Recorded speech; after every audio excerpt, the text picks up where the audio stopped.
गुमशुदा अमानत एक छोटे से शहर में एक ईमानदार व्यापारी उमर रहते थे। उनका जीवन इस्लाम के मूल्यों के अनुसार था और वे कुरान और हदीस के मार्गदर्शन में अपने फैसले लेते थे। उमर की ईमानदारी और भरोसेमंद स्वभाव की वजह से लोग अपनी अमानतें उनके पास रख जाया करते थे। एक दिन उमर को एक अजनबी मिला। वह व्यक्ति लंबा, सुदर्शन और गंभीर व्यक्तित्व का था। उसने उमर के पास एक भारी भरकम संदूक रखा और कहा, यह मेरी सबसे कीमती अमानत है। मैं जल्द ही इसे लेने लौटूंगा। जब तक मैं ना आऊं, इसे किसी भी कीमत पर मत खोलना। उमर ने अल्लाह की कसम खाई कि वह इस अमानत की हिफाजत करेंगे। संदूक को अपनी दुकान के सबसे सुरक्षित कोने में रखकर उमर ने उसे भूलने की कोशिश की, लेकिन दिन बीतते गए, फिर हफ्ते और फिर महीने। वह अजनबी कभी वापस नहीं लौटा। उमर के मन में सवाल उठने लगे, क्या हुआ होगा उस व्यक्ति का? क्या संदूक में कोई रहस्य छुपा है? एक दिन उमर की पत्नी ने उससे कहा, इतने समय हो गया है, क्या हमें यह देखने की कोशिश नहीं करनी चाहिए कि संदूक में क्या है? शायद यह कोई समस्या सुलझाने में मदद करे। लेकिन उमर ने इनकार कर दिया।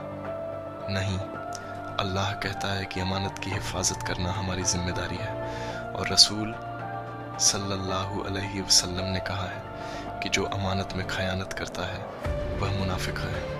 मैं इस भरोसे को तोड़ नहीं सकता। हालांकि उमर की उत्सुकता बढ़ती जा रही थी। एक रात जब सब सो रहे थे, उसने संदूक को ध्यान से देखा। उसके भीतर यह जिज्ञासा उठी कि क्या इसमें धन है, कोई खतरा या कोई रहस्य। लेकिन उसने तुरंत अपने दिल को शांत किया और तौबा की। उसने अल्लाह से कहा, ऐ अल्लाह, मुझे इस परीक्षा में सफल कर। मैं आपकी राह पर चलना चाहता हूँ। कुछ दिनों बाद एक अजीब घटना हुई। उमर की दुकान में एक अनजान आदमी आया। उसका चेहरा थका हुआ और बीमार दिख रहा था। उसने कहा, क्या तुमने मेरी अमानत संभाल कर रखी? उमर ने संदूक तुरंत उस व्यक्ति को सौंप दिया। व्यक्ति की आंखों में आंसू थे। उसने कहा, मैं तुम्हारी परीक्षा लेने आया था। मैं अल्लाह का एक मामूली बंदा हूँ, लेकिन मुझे अपने साथियों से सुनने को मिला था कि ईमानदारी अब इस दुनिया से ख़त्म हो चुकी है। मैंने अल्लाह से दुआ की कि मुझे एक ऐसा इंसान दिखा जो कुरान और हदीस पर सही मायने में अमल करता हो। तुमने अपनी नीयत और अमानतदारी से साबित कर दिया कि ईमान अभी बाकी है।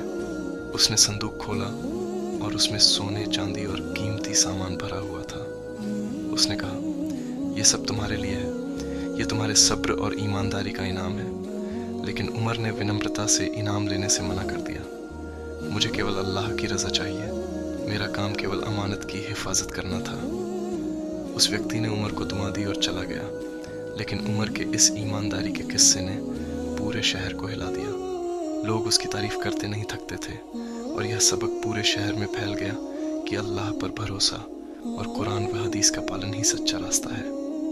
सबक: यह कहानी हमें कुरान और हदीस के उस मूल संदेश की याद दिलाती है जो अमानतदारी, सब्र और अल्लाह पर यकीन की अहमियत बताता है। जब हम अल्लाह की राह पर चलते हैं तो वह हमें हर परीक्षा में कामयाब करता है।